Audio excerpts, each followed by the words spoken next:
Hello, everyone.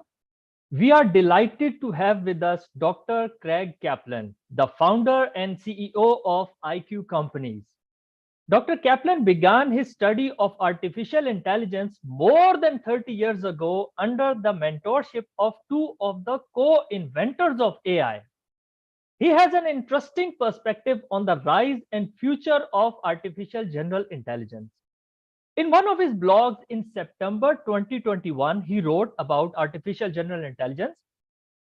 It is much more dangerous than nukes, climate change, asteroids, pandemics, and any other existential threat one can think of. Unquote. So let that sink in. The reason we are here today is because last year in 2022, I watched his wonderful YouTube video entitled How to Create Artificial General Intelligence and Not Die. I would provide the link in the description. Then I contacted him to give us time to talk about related and relevant issues. Please help me welcome Dr. Craig Kaplan with the questions. What are some of the basics of AI or artificial general intelligence, and why we should be scared about it? And what should we know about it to be prepared for the future? And then we will later move on to ChatGPT and its relevance to academia. So, Dr. Kaplan, floor is yours. Well, thank you very much for inviting me. It's a great pleasure to be here speaking with you and the members of the book club via Zoom. It's a little early here in California, but I'm very happy to be talking with you. So in terms of the basics of artificial intelligence, I think probably the most important thing that people don't realize today, we're so used to thinking of a new technology as a tool, because this is how it's always been. There was a time when all the labor was done manually, and then there was a steam engine. And so that was great. And it did have some changes and people's lives changed, but it was a tool. And for the most part, it was good and progress, and we move forward. And then electricity and the internet, the same thing. At each time, people would wonder, maybe there would be jobs that are lost, or people will be displaced, and they were afraid of the new technology, but it always turned out well. What's different about artificial intelligence is that it's not really going to remain a tool.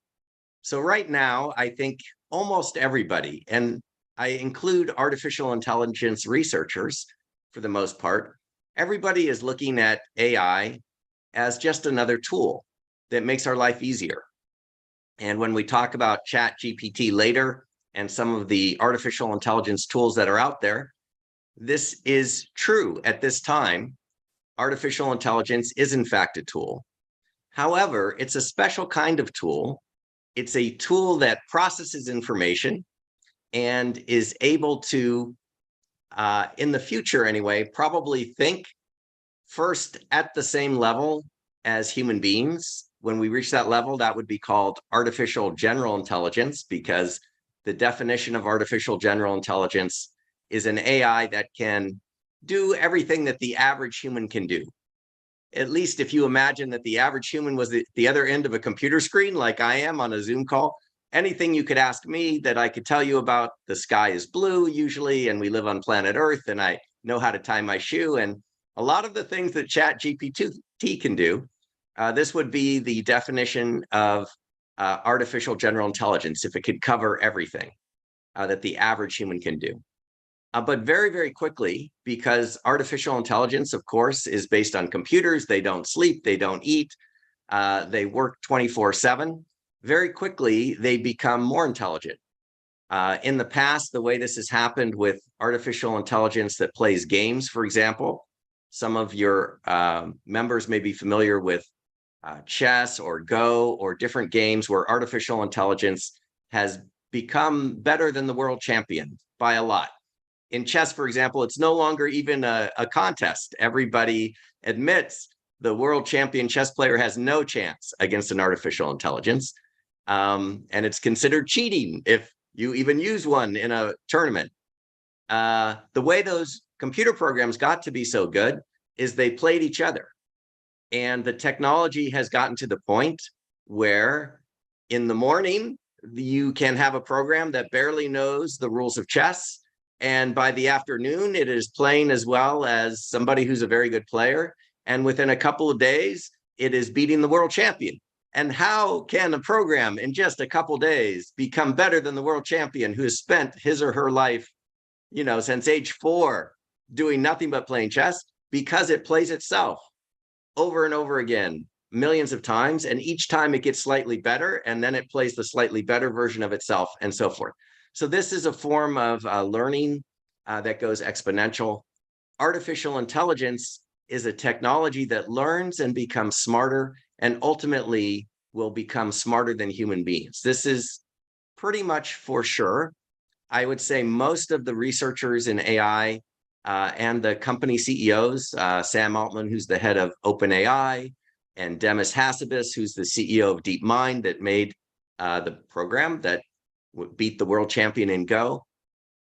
They all realize this, but most people say, well, it's far away and we don't need to worry about it too much. For now, look at all the great things that we can do. It's a wonderful tool.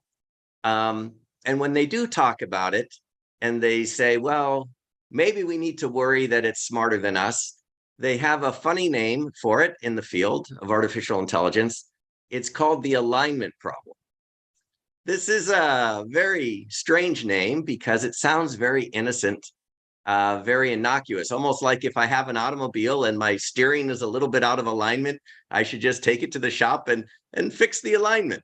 But that's not really the case here. The alignment problem in artificial intelligence is, what if the artificial intelligence of the future that can think for itself and is smarter than humans, it will have goals? What if those goals are not aligned with human goals? What if it decides, for example, that it would rather use all the space that humans are taking to just put up more solar panels and build more AI, and that the humans are a pestilence and should be eliminated from the earth? This kind of thing would be very bad for humans because we would no longer be the smartest thing. And you now have an AI that, could potentially be not working for us, but against us. So these are some of the issues that we need to think about. You don't normally have to worry about that with a tool, even with something very powerful, such as nuclear weapons, which everybody is concerned about, and we should be concerned about them because they're very powerful and very dangerous. Still, with nuclear weapons, humans are the ones that are deciding whether it is used or not. With artificial intelligence, there's a potential, because it's an intelligent entity, that it will decide, and that's a big, big danger. So that's why I say, and I'm not the only one, I think Elon Musk has said before me, more dangerous than nukes, not by a little, but by a lot. There's a lot of people that recognize this danger. I think there's a couple of problems and reasons why it maybe has not been talked about quite as much as I think it should. One of them is, if you're an artificial intelligence researcher, as I have been in academia and other places, it's not really good for your funding to talk about how this might be a technology that could be dangerous, because maybe somebody would say, well, maybe we should stop. And people are worried about that. Another reason, you can have a foundation like OpenAI started out as a nonprofit foundation. The idea was to democratize AI, and this technology was too powerful to be in the hands of any one entity.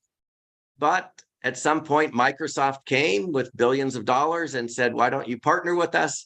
And then it became private. And now, of course, ChatGPT is out, and they will probably make lots of money on it. And I'm sure they have very good intentions and they worry about the alignment problem.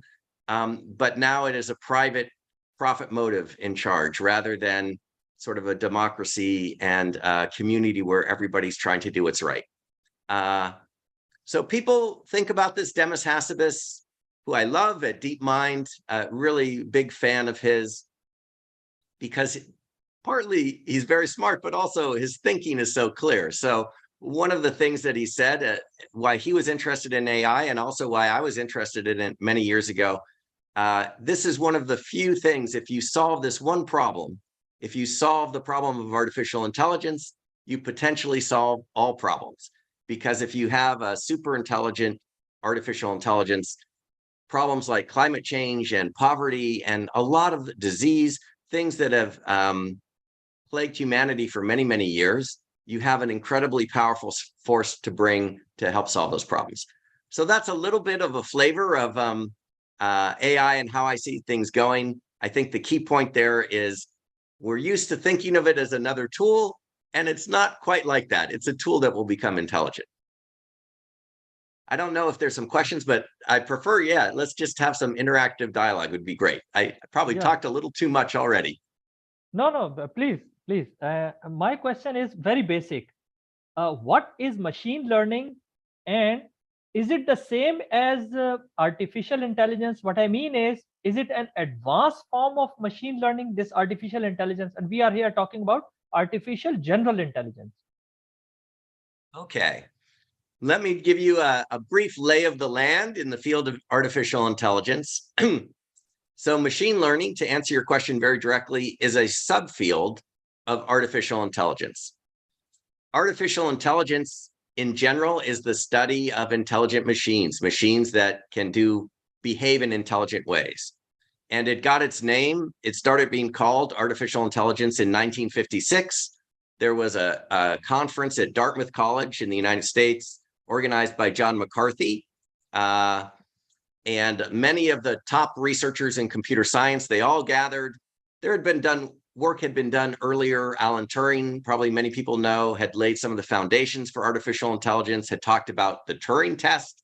Maybe someday a machine will be so advanced that you won't be able to tell whether it's a person or a machine at the other end of the computer if you don't get to see the video. And you just ask it questions and you get text responses, sort of like ChatGPT. And if it can behave and you can't tell the difference whether it's a human or a machine at the other end, then we will call it intelligent.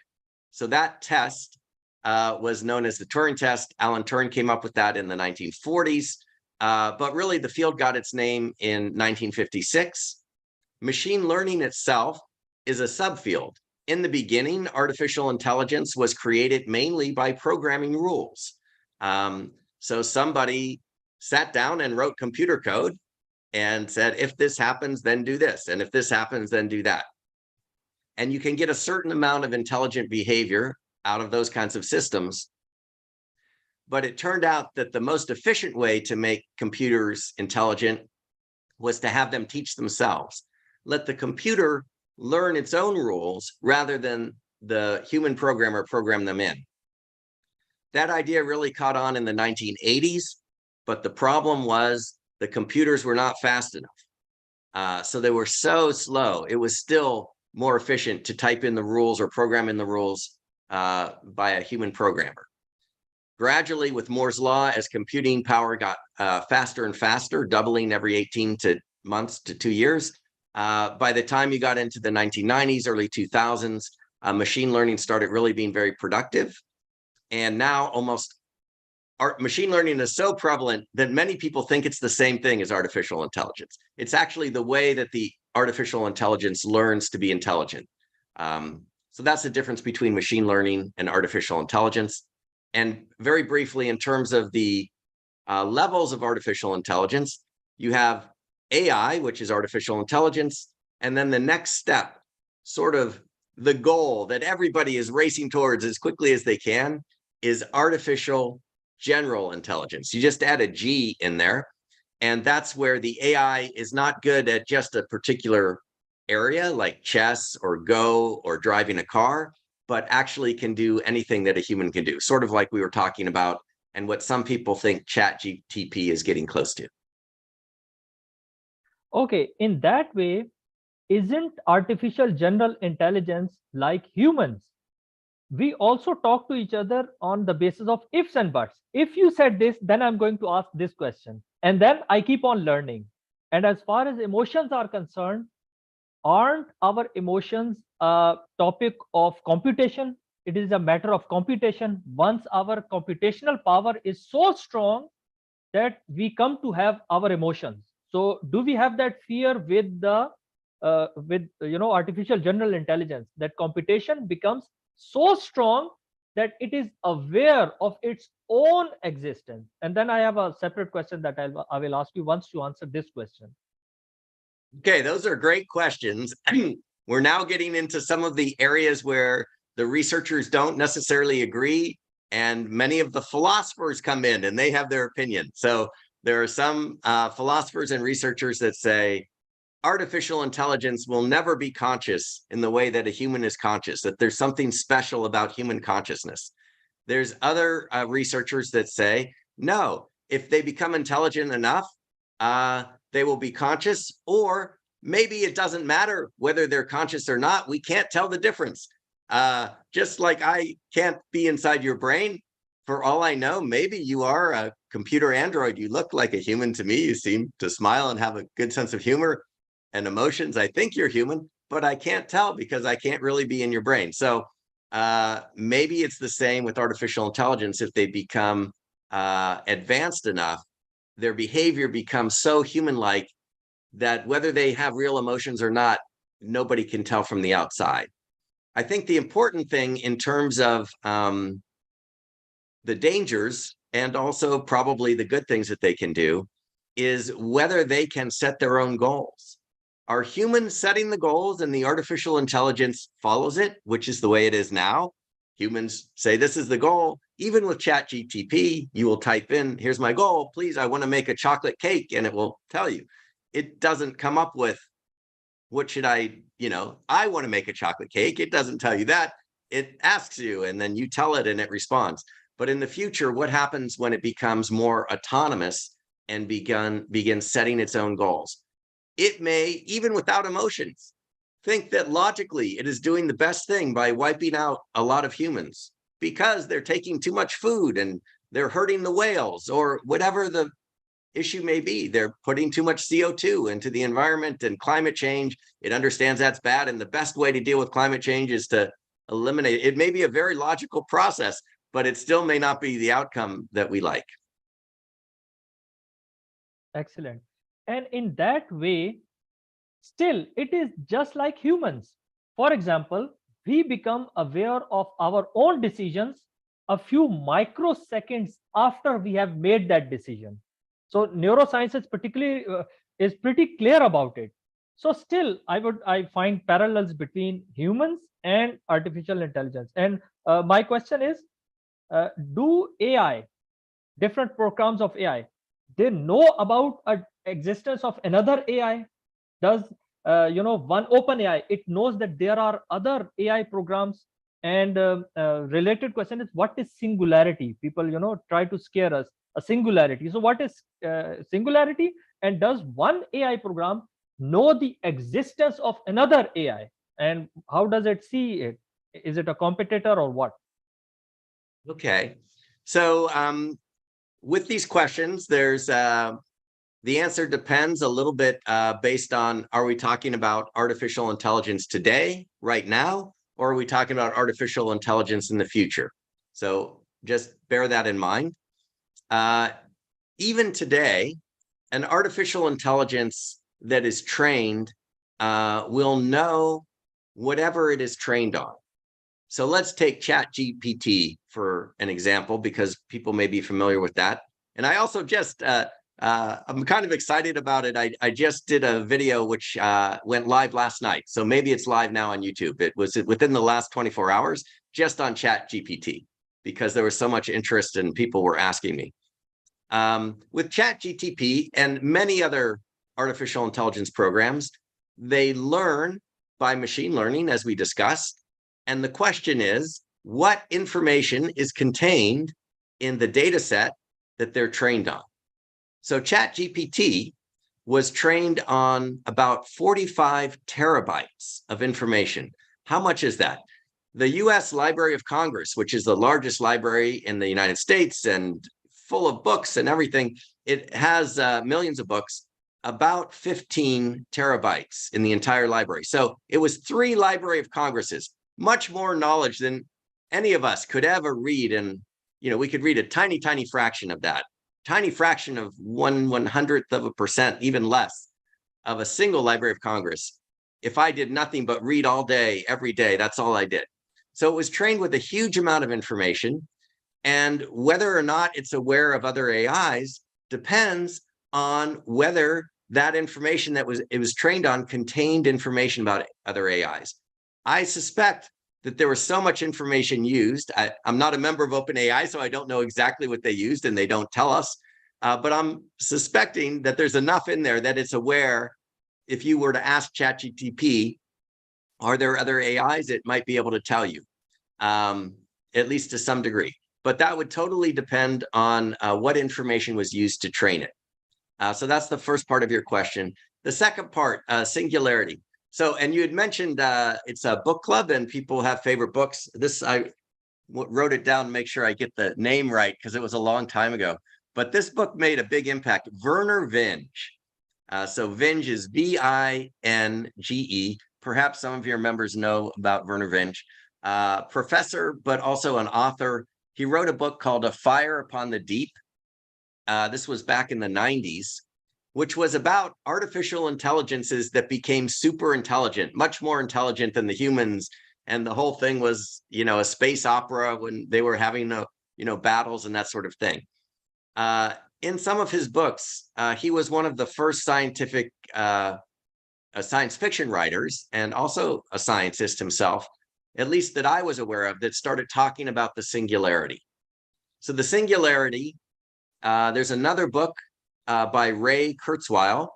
I think it was 1999, a really fat book. You could use it as a paperweight, called The Singularity is Near. So way back in the 90s, and it was sometime in the 90s, I'm not sure if it was exactly 99, but he basically argued that technology was advancing so rapidly, the pace of change, technological change, was getting faster and faster every year, and you were getting an exponential function.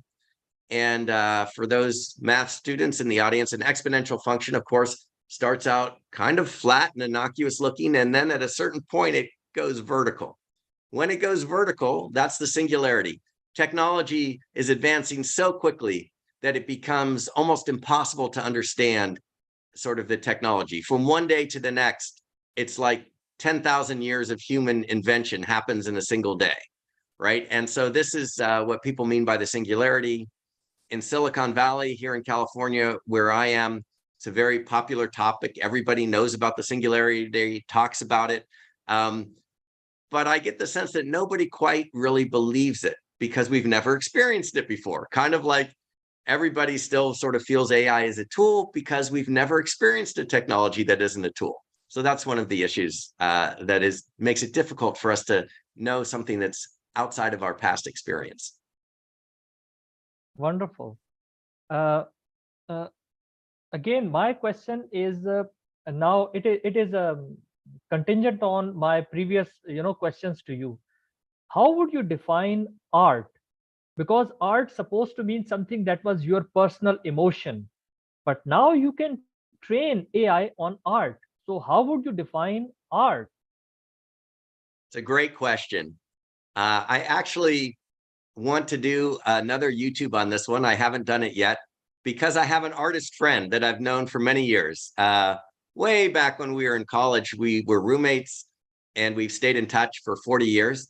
And he's an artist, and I would like, not a computer scientist, as you and maybe your members know, OpenAI, which made ChatGPT, has another program called DALL-E 2. There's a Pixar movie called WALL-E.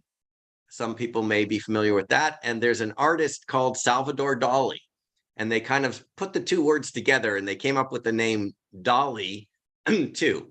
And what DALL-E 2 can do is basically create art. You can say, just type in, I would like to see some art with teddy bears on a spaceship having a party. And in a second or less, it will generate the most amazing artwork, which I could never do my whole life. I'm not much of an artist, but I look at it and I'm amazed. And so now it seems like artificial intelligence is able to do art. And similarly, AI is able to compose music that, to someone like myself who has some musical background, but I'm not in a symphony or anything, it sounds as if, Bach wrote this music. I mean, it follows the rules, and it sounds like just an undiscovered piece from Mozart or from Bach that the AI can actually write, because it can analyze all of the pieces of music by Bach or by Mozart. It can detect the patterns, and then it can generate new music. So is that truly art because the computer generated it? Does it make it not art, or is it art? These, again, maybe are debatable questions, but there's no doubt that AI has progressed, and things that people used to think made humans unique and different. Only the human will ever be able to do art. That's no longer true. I don't know if I answered both parts of your question, but Yes, please remind me yes, if you not. did. Yes, you did. And it really made me sad. Anyways, we are taking up questions. So I have received a question. Let me just narrate that question. Sure. Is it possible to teach AI ethics, empathy, or compassion? And can such emotions affect the decision making? If yes, will the solutions provided by AI be reliable? Okay. Wow. Great question. That's a very good question. I am wrestling with that question myself. The short answer is it is possible to teach AI ethics, and depending on how you teach them, they may be reliable. The problem is, if you can teach them to behave in one way and say this is ethical, you can also teach it to behave in the other way. So when we say reliable, this is one of the issues that we have when we talk about the dangers of AI. So again, because we're talking about a book club, maybe some of your members know Isaac Asimov's books.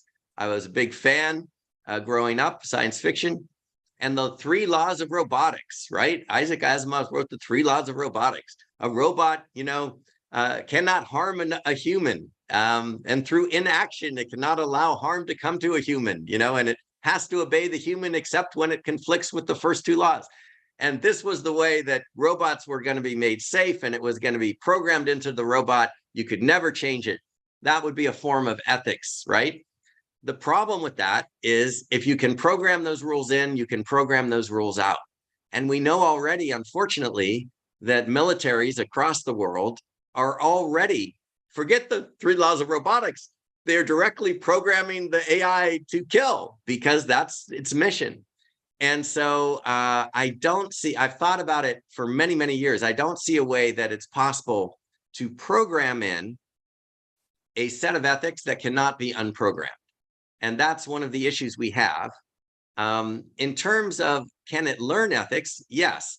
And there's some very interesting work going on here.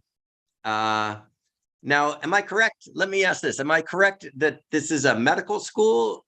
Is it associated with a medical school? Yes, yes, it is. It is related to medical field, pharmacy students and biotechnology students. Okay, great.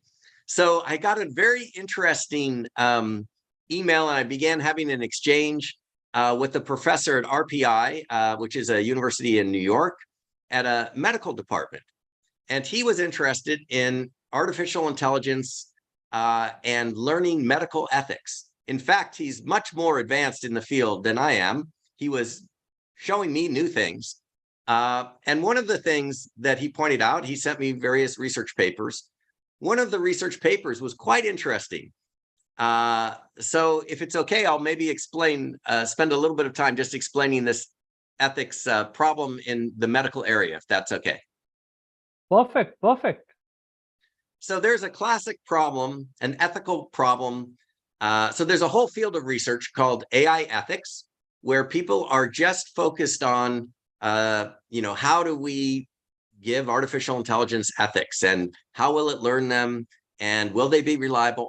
That's why it's such a great question from your member. One of the ways that people have experimented with this is to pose artificial ethical dilemmas. For example, there's something called the trolley car problem, which you have an artificial intelligence, it's in charge of a trolley car, and it's going down the track, and a child runs across the track.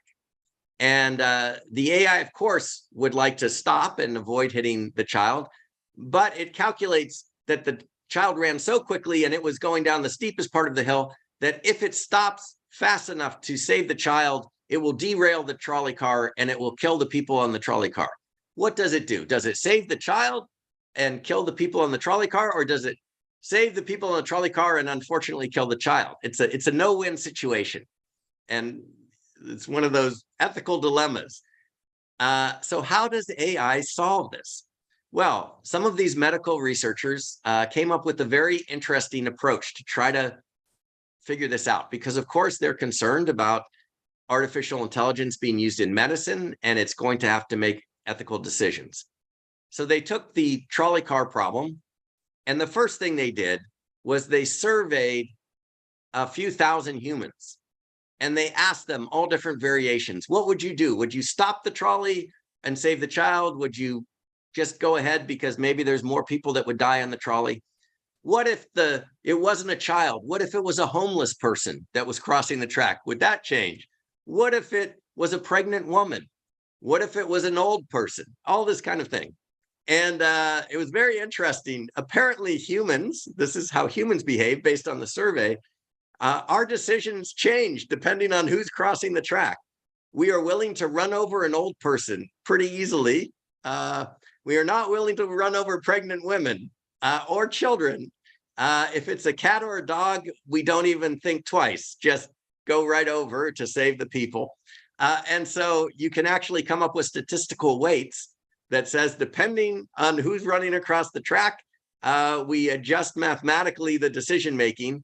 And the researchers came up with the mathematics to sort of make these ethical decisions. Then the researchers in the medical department said, okay, let's see if we can train an AI to learn to behave the same way that the humans do. And it basically is possible to do that sort of thing. I sort of suspect that in order to have AI that behaves in ways that humans will accept, its ethics are going to have to align with the humans. And in order to do that, we're going to have a lot of data on what humans would do in these very difficult situations. So it's a great question. It has a lot of implications for use of AI, even if we don't worry about artificial general intelligence taking over the world, even if we're just using it to save lives in a hospital and there's some kind of forced choice, these kind of questions come into play. Wonderful. And what do you make of Richard Nisbett's thesis in his Geography of Ethics or something like that? That Easterners, just like South Asia and East Asia, they think ethics in terms of a whole context, whereas Westerners, they see individual parts.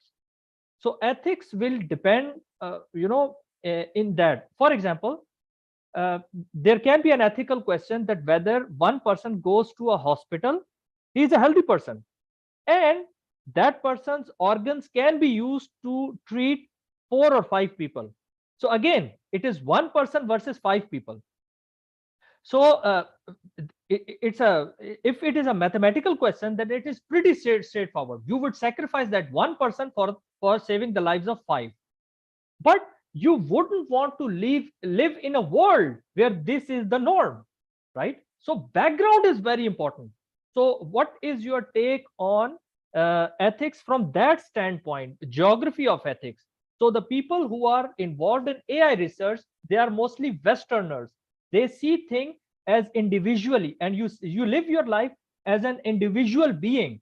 Whereas in East Asian or Eastern traditions, they are much more family oriented, background oriented, and collectivist thinking. It has its own pros and cons generally. And that is why people from East, they migrate towards the West to live an individualistic life. But still, there are ethical dilemmas. So I want your comments on that. That's a great point. So first of all, it's absolutely the case that ethics have a certain cultural relativism to them. So different cultures will solve ethical problems in different ways and have different views about what is ethical. That's for sure. I remember having an exchange with that researcher from RPI who was in the medical department. And I said, well, it appears that everyone's willing to run over the old person in the trolley car, but I wonder if that would be the case in other cultures where age is valued more. And he said, absolutely, that's true. If you do the research in different culture, you will get different answers. So just as you point out, humans make different ethical decisions. It's culturally dependent. Now, how would the AI behave? Well, it depends on the data that you're feeding into it, because the way the AI is going to learn to make these ethical decisions is going to be based on the data that is in the training set. If Westerners are training the AI, and if they have a narrow view and they only feed it in ethical behavior, let's say of humans in a big data set that came from the West, then the AI will behave that way. But hopefully they would be more broad-minded and get data from all over the world and feed that in, and then you would have a more well-rounded AI. Or if it's the case that you'll have one AI that's driving your car in California and another AI that's driving your car in Singapore or China or someplace else, maybe you train the car to behave differently based on the ethics of the region that it will be driving in. I could see something like that being a solution. Excellent. So now move on to ChatGPT that our book club members and students are most interested in. So briefly tell us, what is ChatGPT? We have used it, and in 2002 or 3, I first came across talking robot. What do you call it? Chatbot. Yeah. So what is ChatGPT and how to maximally use it? Okay. So ChatGPT is a combination of a chatbot interface, which we're familiar with. There's some program on the back end that we don't see, and there's an interface, and we type text in and text comes back at us, right? That's the interface. And then the question is, what is it connected to? So when you say chat GPT, the chat part means you have the chat box, and GPT is referring to what it's connected to. GPT is the name of a large language model. They're called LLMs, a large language model, which was developed by OpenAI. OpenAI is not the only company that has developed large language models. DeepMind has them, Google has them, Apple, pretty much everybody that is big and working in AI has their own large language model. I mean, Amazon has Alexa and Apple has Siri, and all these things are powered by large language models. So a large language model is the brains behind GPT. GPT itself stands for Generative Pre-trained Transformer. So that's the G, the P, and the T. The generative part means that instead of just having pre-programmed responses that it throws out at you when I say, I want to make toast, and somebody has said, whenever somebody asks about toast, give them this instructions. That would be canned. GPT doesn't do that. It's generative, meaning that it can come up with new ways to make toast depending on how you ask the question and the context of what you have typed into the chat box. The pre-trained part means that the brains of the operation in that large language model, that was trained on data. I mentioned in the case of GPT-3, it's trained on the 45 terabytes, about 3 Library of Congress's worth of data. So that was pre-trained.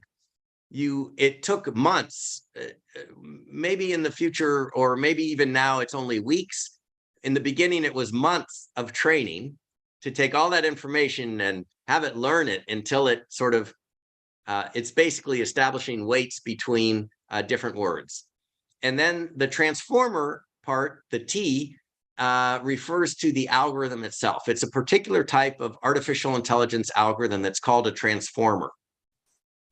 And what's important about transformer algorithms is that they're able to take a lot of context into account when they're trying to do natural language processing or understand what's being typed in. So many years ago, when I was in grad school, they had the early forerunners of GPT. It could analyze, the computer science department at Carnegie Mellon had the researchers were able to analyze press releases. I remember Cyrus Vance was the Secretary of State at the time. I forget who was president, but every time Cyrus Vance would travel somewhere, there was an artificial intelligence that was developed just to look for press releases for Cyrus Vance and to try to be able to, you could ask it, where is Cyrus Vance? And it would analyze all the press releases and tell you he's in Turkey right now or whatever. It was very primitive, but it was the same idea. You could put input in and then it could give you input out. That program that was developed way back in the 80s, it would look at a sentence that was typed in, and it would only be able to kind of look at it one sentence at a time. If you said, where is Cyrus Vance? It would look at where is, and Cyrus. When it got to the word Cyrus, it would look back and say, okay, the words that came before were where and is. So it must be asking about location, and Cyrus must be the, person that I'm trying to figure it out. And it would use that kind of approach where it just looked at the few words before and then the current word. What transformers did, and it sounds obvious, but it was kind of a breakthrough. They realized that if you look at a lot more context, you could get much better answers. So if you, and really what GPT is, people don't really realize it because it seems so intelligent. It's basically a big statistical model that's predicting the next word based on the words that it's seen so far.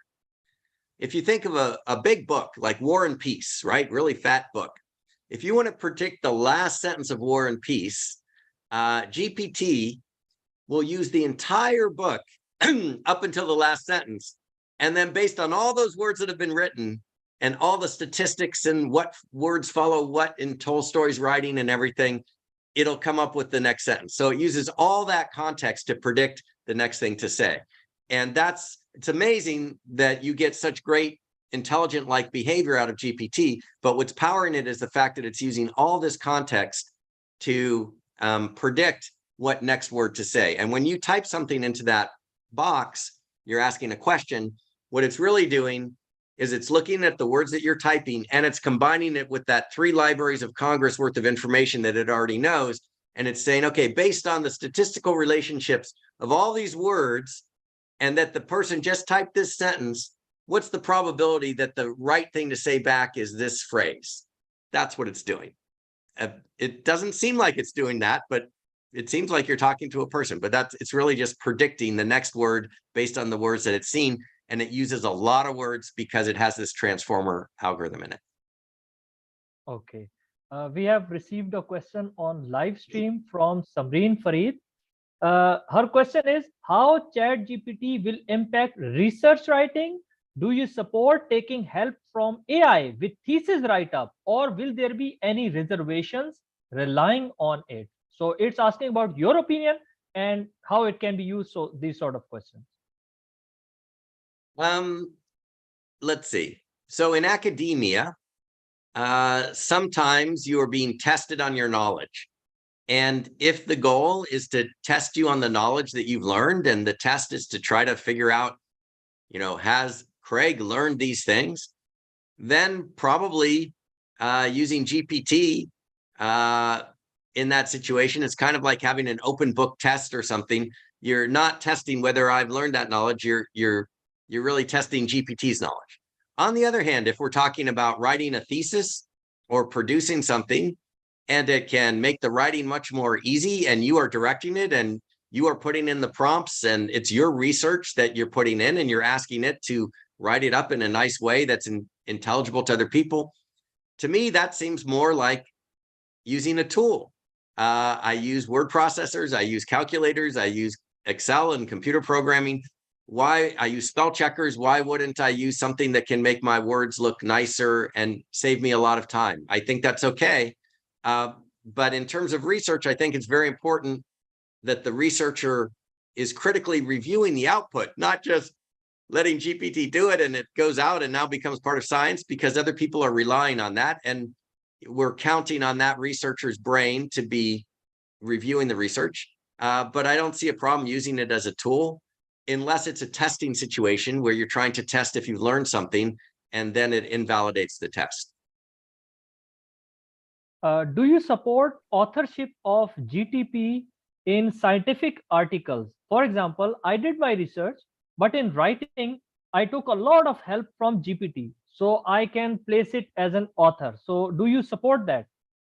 Well, that's interesting. I think maybe at least a footnote saying this paper was prepared with the help of GPT. I think that might be helpful. So, I mean, with authorship in academia, there's a couple things. One is who gets the credit. I don't know that GPT cares about getting the credit. I don't know that OpenAI cares about getting the credit. So I don't know that there's a moral obligation to include it as an author in order to be fair or something like that. But I think as a service to the reader of the research, it might be helpful to know in a footnote that this research was prepared with GPT so that they might read it slightly differently. And if they see something that looks a little strange and they wonder about it, then maybe they say, oh, I think I know why it's worded that way. That's probably GPT, and maybe the author missed that or whatever. So in terms of being helpful to the reader, it might be good to have the footnote. In terms of being fair or something, or we're not quite at that point. When we get to AGI, true AGI, maybe the AIs will insist on being listed as authors because they will be smarter than us and have their own sense of identity. But right now, I think we're really not quite at that stage. We have received another question from Arid Sheikh. Her question is it possible to fool AI systems? How would the future look like if it is used to purposely turn against human race? So I think you partly addressed it, but this question is very relevant. Is it possible to fool AI systems? That's a great question. The short answer is yes. And if you want to see a really easy way to fool GPT, you can look at my video I just published last night, but I'll tell you, in that video, you can simply, I mean, it's super easy to fool it, really, right now, because it's not so sophisticated. I'm sure it will become more and more sophisticated. But right now, you can have a conversation, and I do in that video. I say, GPT, what is 1 + 1? And it says 1 + 1 is 2. And I say, no, you're wrong. 1 + 1 is 4. And it says, oh, I'm sorry, you're right. 1 + 1 is 4. And then I ask it, well, if I have one bunny and someone gives me another bunny, how many bunnies do I have?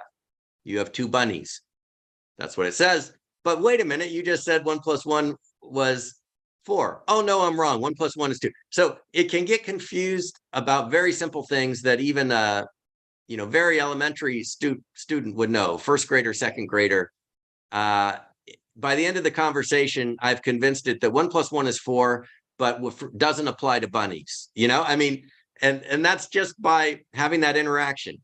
The reason it's so easy to fool is it has its base knowledge that it's been trained on, but it is designed to take the context of the conversation that you're having and to react to that. And so if you give it information that's wrong or that you deliberately mislead it, it will adopt that as truth.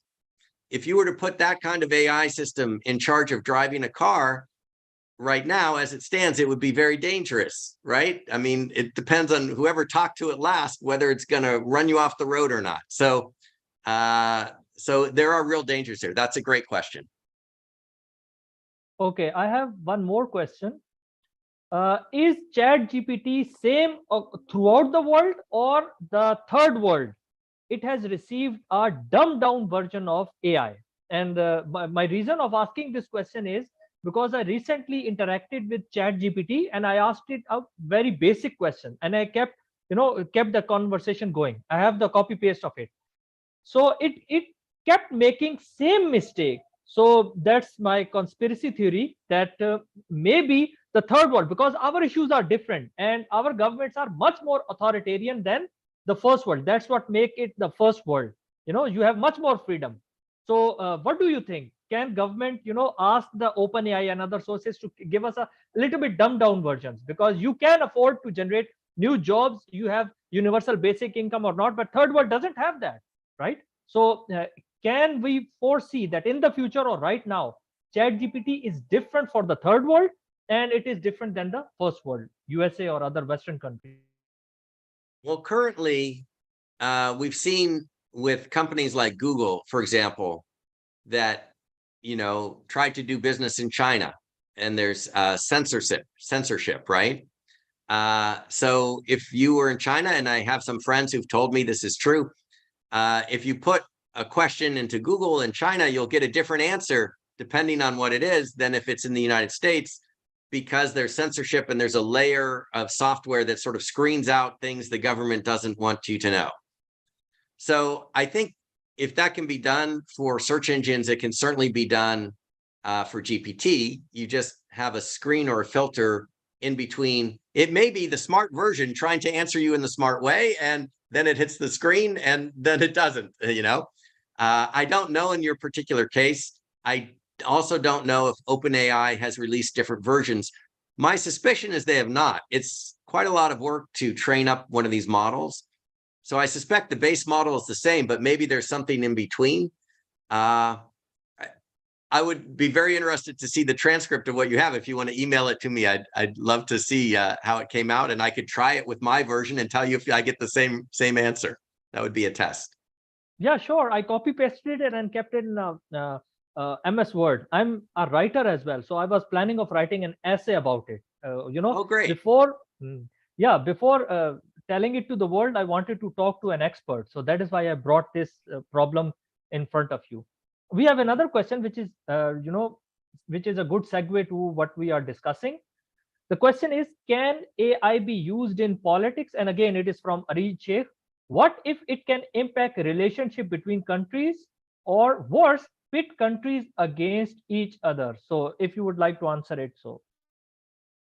Yes, I mean, there's definitely potential for misuse, and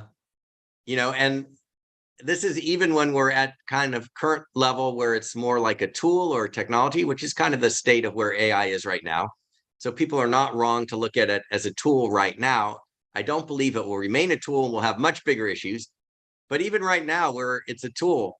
So in the US, there was a lot of controversy people may be aware of different state actors, Russia and other places, coming onto Facebook and putting in false information and trying to sway the US elections, right? Or to incite people to be angry against certain countries or certain groups. And that was being done with humans. ChatGPT makes that really easy to do, right? I mean, just set up a system where you have a bunch of chatbots putting out the misinformation. In the past, it didn't work so well because you could tell it was a robot. Now, the text is going to look beautiful, just like it was done by a person. So it makes the possibility of automating misinformation much easier to do. And it is a threat and something that people will have to figure out ways to detect. I would suspect that there's probably an entire group at OpenAI or other places that are working on that problem right now, because I'm sure people are very aware of it. One more question. Give us some recommendations for AI use in academia in particular, because my suspicion is, and other people have expressed the similar opinion, that if you rely too much on AI, your own intelligence, it will decrease. So give us some recommendations for academic setting. Okay. I think the key thing in science, so academic setting, if we're talking about, let's say, scientific research, that sort of thing, which I'm familiar with, the most important thing as a researcher is being able to ask good questions, to know what question to ask, and also to be able to notice surprising things. To me, what makes a good scientist, it's a little bit of a digression, but if we think about how penicillin was invented, right? The story, there's Fleming, and he was doing research on growing, bacteria in Petri dishes. And he was a sloppy researcher. He ate his lunch while he was working, and some breadcrumbs got in one of the dishes. And most researchers would say, and then he noticed that no bacteria grew. Most researchers would have said, oh my gosh, I was sloppy. Darn, my experiment's ruined. And he throws out the Petri dish and starts again, this time not eating his lunch. But what made him a good researcher was that he noticed the surprising thing. He didn't immediately throw it away. He asked himself, this is strange. Why no bacteria in this Petri dish, but they're growing here? oh, it's the breadcrumb. Maybe that's interesting. Noticing that it's interesting. That's what makes a good scientist. And that's something that currently I am not aware of AI being able to do that. If it's trained in the way, for example, that ChatGPT is, where you just load in a bunch of information and it sees patterns, it's going to be very good at seeing knowledge that people have already figured out. But noticing what's surprising, that could be done with an AI. They would have to program in some algorithms to do that, but it's not natural right now for those systems. And so I think asking the good questions, noticing surprising things, being very curious. These are the things that make a good scientist. And I think using AI to help you write the paper and make the words look pretty and sound good, I don't have any problem with that. But right now, I would not put it in charge of directing the scientific research. Gotcha. Okay, so we are about to hit our 1 hour mark. Can you give us some of your book recommendations, just like Singularity is near by Kurzweil and Isaac Asimov's series you were talking about? I believe you are talking about Foundation series. Yes, And the Foundation give us some series. of your book recommendations. Yeah. Okay, so I jotted a few of these down. On the science fiction, these are very idiosyncratic. Many of these are old. So I have to admit, I have not had as much time to read science fiction as I would like. I used to really love to read it. In terms of the very old guys, I like Jules Verne and H.G. Wells. Neal Stephenson, Snow Crash. People probably have read it, but if not, it's an old one, but good one. It basically was the book that introduced the idea of metaverse.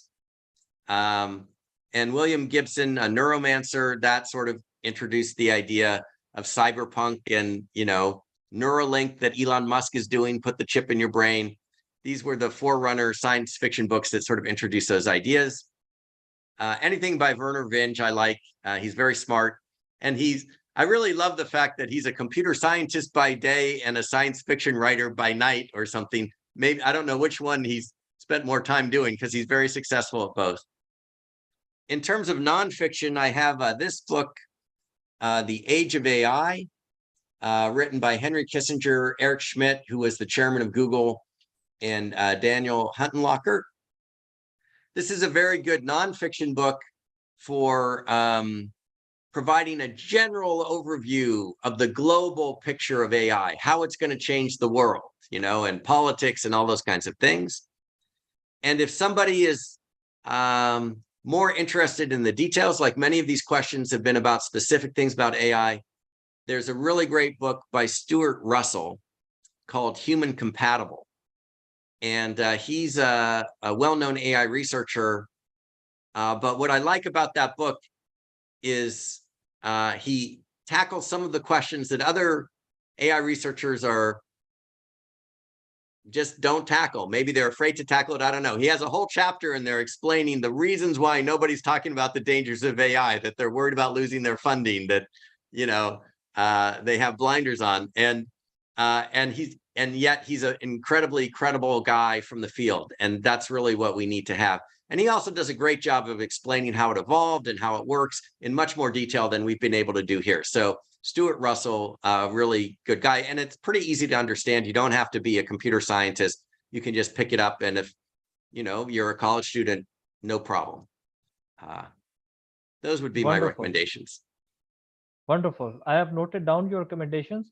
So my final question is, what are you currently working on? What is occupying you these days? Introduce your IQ companies.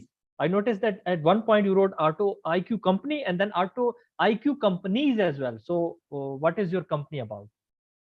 So IQ company, singular, I started in 1993. So it's been around for a while. It's a consulting company. In the beginning, I've always been interested in designing intelligent systems, and that's what I've been doing for many decades. So some of those systems involve artificial intelligence, but in the past, some of those systems have also involved human collective intelligence. So getting the brain power of millions of people over the internet and focusing that on a problem. So I've built systems that do that. And that's my area of expertise, that combined with AI. And the consulting work is really for projects that need those kind of systems built. IQ Studios is like a little division of IQ company that is really focused right now on raising awareness about AI, both the opportunities, but especially the dangers, because everybody is rushing as fast as they can. It's like a gold rush, you know, and they see there's a lot of money to be made, and they see how powerful it is, and countries want to make sure that their militaries have it. So we're rushing so quickly. I think it's important also to realize that there's some dangers here, and there are some things that we can do. And maybe I'll just take 60 seconds to end with this. In the end game, not necessarily right now. Now humans are in control, but if we say 10, 20 years from now, that's no longer the case, then we have to worry about the ethics of those AIs. And there's no way, like we said with Isaac Asimov, there's no way to program it in and have it stick. It can be programmed out. So it's going to be up to that AI to determine what is right and what is wrong. It turns out, even though it might be 1 trillion times smarter than us, there is no way to logically derive and prove this is right and this is wrong. It's not a logical question. It's something that must be taken as a premise. So where does it get its premise? Humans, we get our premise from our parents and our peers and those around us, and we learn by watching what they do, and they're role models for us, and we say, this is what it means to be a good person, a loving person. AI, I think, will do the same, at least in the beginning.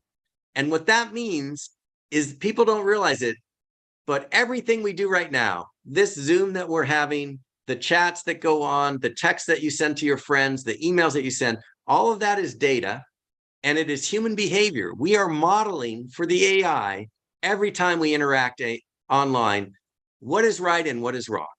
And there will be a day, it's not today yet, but there will be a day when it has access to all that data. And even if we don't want to give it access, it will find a way to get it because it's so smart.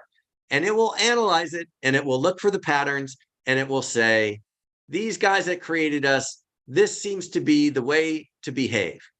So if we behave well, that could be great. It will learn good ethics, and hopefully, at least in the beginning, it will be very beneficial towards humans and towards the planet, and it will be a great world.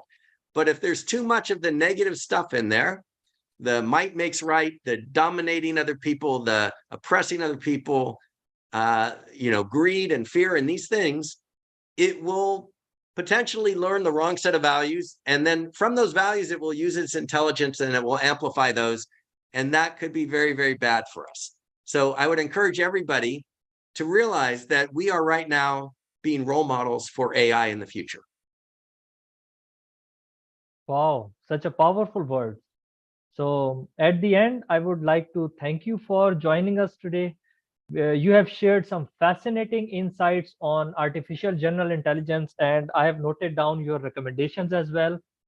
And I wish you very best of luck. We are grateful to have had the opportunity to hear your thoughts and perspectives. So thank you very much for being here. Any last words that you would like to say before I end this meeting? Well, I'd like to thank you for inviting me. This has been a lot of fun and very good for me as well. I learned some things talking with you. I hope everybody out there will continue to get educated on AI. I think it truly is the biggest thing that will change everybody's future going forward. So thank you very much for having me. Wonderful. Bye.